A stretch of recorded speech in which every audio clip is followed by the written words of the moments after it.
नमस्कार, मैं हूं संजय शर्मा। आप देख रहे हैं 4 PM न्यूज़ नेटवर्क। मैंने लगभग 15-20 दिन पहले अपने कुछ वीडियो में ये बात कही थी, जो बात मैं आज आपको बताने जा रहा हूं। मैंने सवाल किए थे, कई बार डिबेट रखी थी कि सदन में हंगामे के पीछे खेल किसका है। कहीं ऐसा तो नहीं है साहेब की बिछी बिछाई पिच पर राहुल गांधी खेल रहे हैं। मैंने कई बार ये कहा था कहीं ऐसा ना हो कि जिस मुद्दे पर कांग्रेस सदन चलने नहीं दे रही है वो मुद्दा राफेल की तरह निकले और उसकी हवा निकल जाए। मैं आज के इस इंटरव्यू में खास तौर से शरद पवार के इंटरव्यू का जिक्र करना चाहूँगा। मैं बताऊंगा कि ग्राउंड लेवल पे इसकी हकीकत क्या है। उससे पहले छोटी सी प्रार्थना आपसे। आप सब मेरी आत्मा हैं, आप सब मेरे दर्शक हैं, आप सब की वजह से 4PM आज यहाँ तक पहुँचा है। अगर उचित लगे छोटी सी मदद कीजिएगा। इसके नीचे डिस्क्रिप्शन में एक फॉर्म होगा हमारी मेंबरशिप का। आपको उचित लगे तो फॉर्म भरिए, थोड़ी मदद कीजिए, हम लोग और मजबूत हो सकें। तो बात आता हूँ कि कल के इंटरव्यू की। NDTV के संजय पुगलिया जी ने शरद पवार का इंटरव्यू किया। संजय पुगलिया जी शानदार पत्रकार, एक लंबी पारी उन्होंने पत्रकारिता की है। शरद पवार से बातचीत भी, मूल भाव भी इसी बात का था।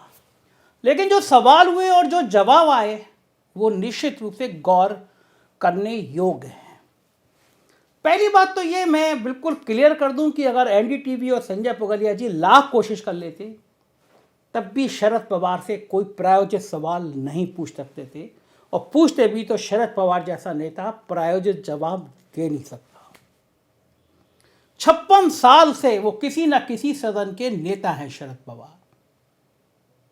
कहा जाता है कि देश की राजनीति के आज के दौर में वो चाणक्य हैं जिनके चारों तरफ से देश की राजनीति घूमती है। महाराष्ट्र में सरकार बन रही थी, उनके भतीजे ने के साथ सरकार बन गई थी और शरद पवार की 64 बिछी और 24 घंटे में कहानी बदल गई। मुझे लगता है प्राइम मिनिस्टर नरेंद्र मोदी जी की इतनी किरकिरी शायद कभी नहीं हुई। ये शरद पवार की राजनीति का हिस्सा था। शरद पवार का रुतबा वो है कि एक बार गलती से ईडी ने नोटिस भेज दिया था और शरद पवार ने कहा मैं तुम्हारे मुख्यालय आता हूं, तो हड़कंप मच गया था। सब समझ गए थे कि अगर शरद पवार ईडी के मुख्यालय पर चले गए तो महाराष्ट्र में कानून व्यवस्था संभालना मुश्किल हो जाएगा। ईडी को अपने पैर वापस लेने पड़ गए। शरद पवार वो नेता हैं जिनके नाम पर विपक्ष के लगभग सभी नेता एक सुर में सहमत होते हैं, चाहे वो KCR हो, चाहे वो ममता बनर्जी हो, चाहे वो अखिलेश यादव हो या फिर नीतीश कुमार हो। विपक्ष की धुरी हैं। उत्तर प्रदेश के बाद सबसे ज्यादा सीटें कहीं से आती हैं तो वो महाराष्ट्र है। सारी संभावना महाराष्ट्र पर टिकी है। अगर साहेब की कुर्सी रोकनी है, साहेब की सत्ता रोकनी है, साहेब को आने से रोकना है, तो महाराष्ट्र का साथ बहुत जरूरी है। महाअघाड़ी गठबंधन का साथ बहुत जरूरी है। महाराष्ट्र में शिवसेना ने कांग्रेस को एक झटका दिया वीर सावरकर के मुद्दे पर। कहा कि वीर सावरकर का अपमान हम सहन नहीं करेंगे। बिल्कुल अलग अलग बात है। एक राष्ट्रीय मुद्दा हो सकता है। कांग्रेस के लोग हमेशा कहते रहे हैं वीर सावरकर अंग्रेजों से माफ़ी मांगी उन्होंने, वो वीर नहीं थे, वो क्रांतिकारी नहीं थे। ये विवाद हमेशा कांग्रेस करती रही है, सावरकर पर आरोप लगाती रही है और ऐसा आरोप लगा के वो संघ को और बीजेपी को बैकफुट पर खड़ा करती रही है। लेकिन शिवसेना के लिए वीर सावरकर महाराष्ट्र में एक बहुत बड़ा महत्व रखते हैं। कांग्रेस ने समझा कि अब इस मुद्दे को उठाएंगे तो हमारा महाराष्ट्र में गठबंधन खतरे में पड़ जाएगा, और महाराष्ट्र का गठबंधन खतरे में पड़ा तो शायद दिल्ली सिंहासन की कुर्सी अब फिर सपने जैसी बात रह जाएगी कांग्रेस और विपक्ष के लिए। लिहाजा कांग्रेस ने अपने कदम पीछे खींचे। कांग्रेस पिछले कई महीनों से एक मुद्दे को सड़क से सदन तक लगातार उठा रही है, वो है अडानी का मुद्दा। प्रधानमंत्री नरेंद्र मोदी को घेर रही है, कह रही है JPC होना चाहिए। मैंने कई वीडियो में बोला कि बात ठीक है, आप करिए, आप प्रधानमंत्री को घेरिए, लेकिन जब सदन नहीं चलने दे रहे हैं इस मुद्दे पर तो फायदा सत्ता पक्ष का हो रहा है। सत्ता पक्ष चाहता नहीं है सदन चले, मैंने अपनी पत्रकारिता के जीवन में कभी नहीं देखा कि खुद सरकार हंगामा करने लगे। सरकार की जिम्मेदारी होती है, नैतिक जिम्मेदारी होती है सदन चले, लेकिन सरकार चाहती थी यह हंगामा हो जाए, सदन ना चले। और अब तो मुझे शरद पवार का इंटरव्यू देखकर लगने लगा है कि भारतीय जनता पार्टी चाहती है कि कांग्रेस सिर्फ अडानी के मुद्दे पर ही केंद्रित रहे। ये बात मैं और दावे से क्यों कह रहा हूं, ये मैं आपको समझाता हूं। मुझे भी लगा, शुरुआती दौर में मुझे भी लगा कि कांग्रेस ने इतना जबरदस्त मुद्दा उठा दिया कि अब तो प्रधानमंत्री गांव-गांव में सवालों के घेरे में आ जाएंगे। लोग कहेंगे कि भाई ये दोनों की दोस्ती क्या है, क्या मतलब है। मैंने आपसे पहले भी कहा था, मैंने अपने मेरे रिपोर्टर गांव-गांव जाते हैं, लोगों से बात करते हैं। मैं खुद भी गया पिछले दिनों में, जिसका यूपी उसका देश, इस नारे के साथ मैंने घूमना शुरू किया। कई जिलों में किया, दर्जनों गांवों में गया। मैंने सवाल पूछा, बाकी सवाल पूछे, उनकी स्थितियों पे पूछा। फिर मैंने पूछा कि अडानी को जानते हैं? मेरे रिपोर्टर ने पूछा कि अडानी को जानते हैं, कौन है अडानी? आप यकीन मानिए, अगर 100 लोगों से पूछा तो 90-95% गांव के लोगों को पता ही नहीं था ये अडानी कौन है। संसद होती है जहाँ पे कौशल किशोर जी गए हैं, बैठते हैं। आप कुछ बड़ी आदमी, आपको जो जानकारी है। कई दिनों से वहाँ पे संसद चल नहीं रही है कि अडानी। आप लोग जानते हैं अडानी क्या है, क्या बाला है? ये तो सर मुझे नहीं मालूम, क्या है हमें नहीं पता। मतलब वहाँ पे हल्ला मच रहा है और यहाँ पे अडानी क्या है पता ही नहीं है आपको। भाई हमें नहीं पता भाई। देखो तो ये जो ये मैंने ये सुना है कि कोई बड़ा आदमी है, पैसे वाला है। बाकी क्या है इससे मतलब, क्या है क्या नहीं, ये हमसे नहीं, इससे गाँव कोई मतलब नहीं है आपको, है ना। कौशल किशोर जी यहाँ बैठते हैं, संसद है वो। संसद बहुत दिनों से चलती नहीं है कि एक मुद्दा है अडानी का। यहाँ के लोगों में कुछ पता रहता है इस मुद्दों का, ऐसे मुद्दों का? किसी को कुछ नहीं पता? कुछ नहीं पता रहता। कोई देखना इतना ज्यादा, कहीं गलती से एक दिन कहीं थोड़ी सी बारिश हो जाती, 4 दिन लाइट नहीं आती, कहाँ से देखेंगे? तो वहाँ हल्ला चलता रहता है, यहाँ लोग अडानी को जानते ही नहीं है। यहाँ लोग जान ही नहीं पाते ये क्या हो रहा है। वो तो सोचते हैं ऐसे लोग बस चिल्ला रहे हैं। कोई बता देता कि ऐसा कुछ हो रहा तो लोग परेशान होने लगते हैं। अरे यार भैया कहाँ बता गए, वो क्या कह रहे थे? वो हमारा नाम रमा शंकर है। ये बताइए, गौतम अडानी से वाकिफ हैं आप? नहीं, हमें मालूम नहीं है कि ये क्या बला है। नहीं जानते आप? नाम क्या चाचा आपका? राजा राम। अच्छा, राजा राम जी क्या काम करते हैं? हम किसान हैं, किसान नहीं कर रहे हैं। किसानी कर। अच्छा, ये बताइए कि गौतम अडानी को जानते हैं? हम नहीं जानते हैं, बिल्कुल नहीं जानते। अच्छा, आप जानते हैं गौतम अडानी के बारे में? गौतम अडानी को फ्रॉडगिरी किया है ना, तो पेपर में तो आता है डेली। क्या जानते हैं? संसद में बड़ा हंगामा हुआ था, कुछ जानते हैं इसके बारे में? उतना ही दूर नहीं, मतलब अडानी नाम जो है पेपर में आता है, जो राहुल गांधी उठाता है जो है बात, तो उसकी बात को तो बात किया जाता है, सुनता ही नहीं कोई उसको। माइक का तार काट देते, जानते हैं। माइक का तार काट दिया राहुल गांधी का, मतलब सब पूरी जानकारी है पेपर में देते हैं, वही पढ़ लेते। क्या जानकारी है? अच्छा, नाम क्या है आपका? नाम ननिके है। गौतम अडानी के बारे में जानते हैं कुछ? नहीं भैया, नहीं जानते। टीवी भी नहीं देखते क्या? तो क्या भारतीय जनता पार्टी चाहती है कांग्रेस सिर्फ अडानी के इर्द गिर्द रहे, जिससे जो मूलभूत मुद्दे हैं, जिन मुद्दों पर सरकार हिल सकती है, उन मुद्दों की जिक्र ही ना हो? जो बात मैं 15 दिन से पहले से कह रहा था, वही बात शरद पवार ने कही कि देश की इस समय मूलभूत समस्या क्या है। मैं गांव में गया, वो परेशान है बेरोजगारी से, सबसे ज्यादा वो परेशान है महंगाई से, सिलेंडर के 4 गुना बढ़ने से। पिछले 4-5 महीनों से कांग्रेस इनकी बात नहीं कर रही है। बात कर रही है तो बहुत नेपथ्य में बात कर रही है, बात कर रही है सर्वोच्च पे लाके अडानी की बात कर रही है। मुद्दा ही नहीं है। आप मत छोड़िए अडानी का मुद्दा, अडानी के मुद्दे पे बात करिए, लेकिन अडानी के मुद्दे को नंबर 1 पे रख लेंगे और बेरोजगारी और महंगाई को जेड पे रख लेंगे तो यकीन मानिए गांव में आपकी बात करने वाला कोई नहीं होगा। असली वोटर तक यह मुद्दा नहीं पहुंच रहा है, राफेल की तरह।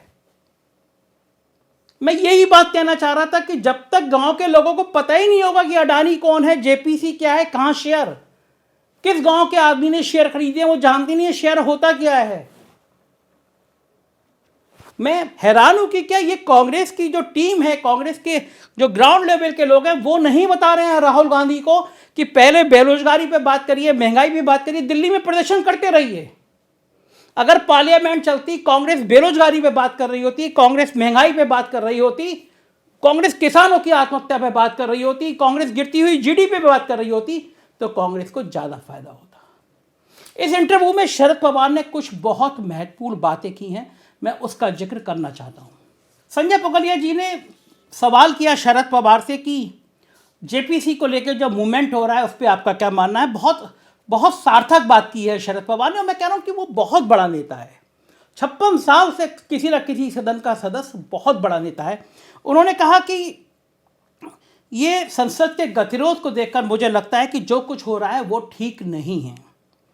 हालांकि पहले भी हुआ है, हम इसको नज़रअंदाज नहीं कर सकते। शरद पवार ने कहा कि जब मनमोहन सिंह पीएम थे और मैं खुद उनकी सरकार में था, जो 24 मुद्दों पर कई दिन पूरा सेशन धुल गया था, ऐसी हंगामा होता रहा था।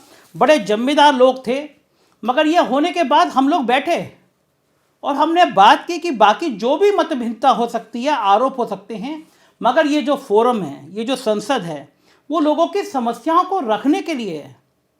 बहुत ज़रूरी फोरम है और फोरम ही काम नहीं करेगा। ऐसी स्थिति में हम लोग जो जनप्रतिनिधि हैं, सांसद हमारे सामने होंगे, सब देख रहे होंगे, ये ठीक नहीं है। तब हमने बात की, दुर्भाग्य से अब ये नहीं हुआ। सदन का कामकाज नहीं चलने देना सरकार की नीति के लिए सख्ती से बोलने का अधिकार है, मगर चर्चा होनी चाहिए। चर्चा और संवाद लोकतंत्र में जरूरी हैं। यदि आप चर्चा और संवाद को नज़रअंदाज करेंगे तो सिस्टम खतरे में आ जाएगा, संकट में आ जाएगा। जेपीसी के मुद्दे पर उन्होंने कहा कि कांग्रेस अकेली जिम्मेदार नहीं है, बाकी पार्टी भी थी। समाजवादी पार्टी बाद में आई थी, टीडीपी भी आ गई, तमिलनाडु की पार्टी आ गई, कई राजनीतिक पार्टी थी। मगर देखिए, क्या आपने किसी क्षेत्रीय दल को कांग्रेस की तरह आंदोलन करते हुए देखा है? क्या टीडीपी, क्या ममता बनर्जी, क्या अखिलेश यादव ने जिलों में प्रदर्शन जेपीसी की मांग को लेकर किए हैं? इसलिए नहीं किया कि उत्तर प्रदेश में अखिलेश यादव को पता है कि गांव में अडानी मुद्दा नहीं है। गांव में मुद्दा है महंगाई का, गांव में मुद्दा है बेरोजगारी का, गांव में मुद्दा है आवारा पशुओं का, गांव में मुद्दा है सफाई का, गांव में मुद्दा है कानून व्यवस्था का। अडानी को गांव में जानते नहीं है। इसीलिए रीजनल पार्टी जेपीसी की मांग में दिल्ली में तो शामिल हुई, उन्होंने सुप्रीम कोर्ट में हलफनामा तो दिया, मगर पूरे प्रदेश में किसी क्षेत्रीय पार्टी ने आंदोलन नहीं किया, क्योंकि वो जानते थे कि ग्राउंड लेवल पे ये मुद्दा नहीं है। उन्होंने कहा कि मैं जो 56 साल हो गए सदन में, मैंने कई बार ऐसी समस्या देखी हैं, हंगामे देखे हैं, मगर ऐसा होने के बाद शाम को हंगामा होता था, अगली सुबह चर्चा शुरू होती थी। और शरद पवार ने एक महत्वपूर्ण बात कहा कि संसदीय कार्य मंत्री की जिम्मेदारी है, सदन में गतिरोध आता है तो ठीक है, उस दिन हाउस नहीं चलेगा, मगर दूसरे दिन हाउस चलने के लिए शाम को बैठो, दूसरे दिन बैठो, कुछ ना कुछ रास्ता निकालने की कोशिश कीजिए। ये जो चर्चा का प्रोसेस है वो आजकल नहीं है। मुझे याद है जब गुलाम नबी आज़ाद संसदीय कार्य मंत्री थे, विपक्ष बहुत मजबूत था, कई मुद्दों पर विपक्ष सदन की कार्रवाई नहीं चलने देता था, मगर गुलाम नबी आज़ाद विपक्ष के नेता के साथ बैठकर कुछ ना कुछ रास्ता निकालने की कोशिश जरूर करते थे और सदन चल जाता था। आजकल जैसे एक्सट्रीम संघर्ष करना ठीक नहीं है, वैसे चर्चा की प्रोसेस करना बंद करना ये भी ठीक नहीं है। दोनों चीज़ हो गई, इसलिए सेशन धुल गया। बात मैं नहीं, ये 10 दिन पहले आप देखेंगे मैंने यही बात की थी। ये जिम्मेदारी संसदीय कार्य मंत्री की है, सरकार की जिम्मेदारी है सदन चले, मगर सरकार खुद नहीं चाहती कि सदन चले। सरकार चाहती है कांग्रेस अडानी के मुद्दे पे हंगामा करते रहे। कांग्रेस जानती है, भारतीय जनता पार्टी भी, कि इस मुद्दे पे डेंट नहीं पड़ रहा, और कांग्रेस ने जैसे ये करना शुरू किया, मोदी ने अपना दांव चल दिया, जिसके लिए मोदी जाने जाते हैं। गांव-गांव में संघ के लोगों ने, जो पढ़े लिखे हैं उनको समझाना शुरू किया, जो नहीं जानते हैं उनको समझाना शुरू किया कि एक आदमी है भारत का जो नंबर 3 पे था पैसे वालों में, दुनिया का सबसे अमीर आदमी बनना जा रहा था, तो ये विदेशी ताकतों ने ये हम पे हमला कर दिया जिससे हमारा आदमी नीचे आ जाए। ये भाषा आप जानते हैं, संघ की नेटवर्किंग को राष्ट्रवाद के साथ जोड़ दिया, खुलेआम कह दिया कि हमारा आदमी नंबर 1 पे हो जाता, इसलिए उसको गिराने के लिए साजिश कर दी गई। और क्या साजिश हो गई? अडानी 35वें नंबर पे पहुंचे कल की रिपोर्ट में, फिर वो 23वें 24वें नंबर पे आ गए। पैसा डूबा, अगर नुकसान हुआ शेयर में किसका हुआ? मध्यम वर्गीय परिवार जिसने छोटे छोटे शेयर खरीद रखे थे उसका हुआ। मैं इस बात से कदापि इनकार नहीं कर रहा कि देश के पूंजीपतियों को कुछ गलत ठेके दिए गए, प्रधानमंत्री ने उनके लिए एक्स्ट्रा काम किया, तो मीडिया को, राजनेताओं को, विपक्ष को जरूर करना चाहिए, संघर्ष करना चाहिए, सच सामने लाना चाहिए। लेकिन मैं फिर कह रहा हूं कि मुद्दा ये होना चाहिए, अगर आपकी सारी लड़ाई इस बात की है कि 2024 में मोदी का सिंहासन डोलाना है, साहब को सत्ता से उठाना है, तो आप मूल मुद्दे को पकड़िए, आप देश की जो समस्याएं उनको पकड़िए, किसी माया जाल में मत पड़िए। शरद पवार के इस राजनीतिक बयान पर भूचाल आ गया है। तमाम नेता अलग अलग व्याख्या दे रहे हैं। संजय राउत ने कहा है कि विपक्ष की एकता को फर्क नहीं पड़ेगा, कांग्रेस सत्ते में है। जयराम रमेश ने कहा ये उनका निजी विचार है, लेकिन एक आग लगाई है शरद पवार ने, संकेत दिया है कि यह मुद्दा इतना बड़ा नहीं है जिसके आधार पर हम चुनाव में चले जाएं। चुनाव के मुद्दे को पकड़ने चाहिए। देश में जो परेशानी है, जो हालात हैं, अग्निवीर है, किसान है, सरकारी पेंशन है, बेरोजगारी है, महंगाई है, इन पे पकड़ना चाहिए, ये फोकस करना चाहिए। जाहिर है शरद पवार की लगाई आग में अभी बहुत दिन तक गर्मी पैदा होती रहेगी।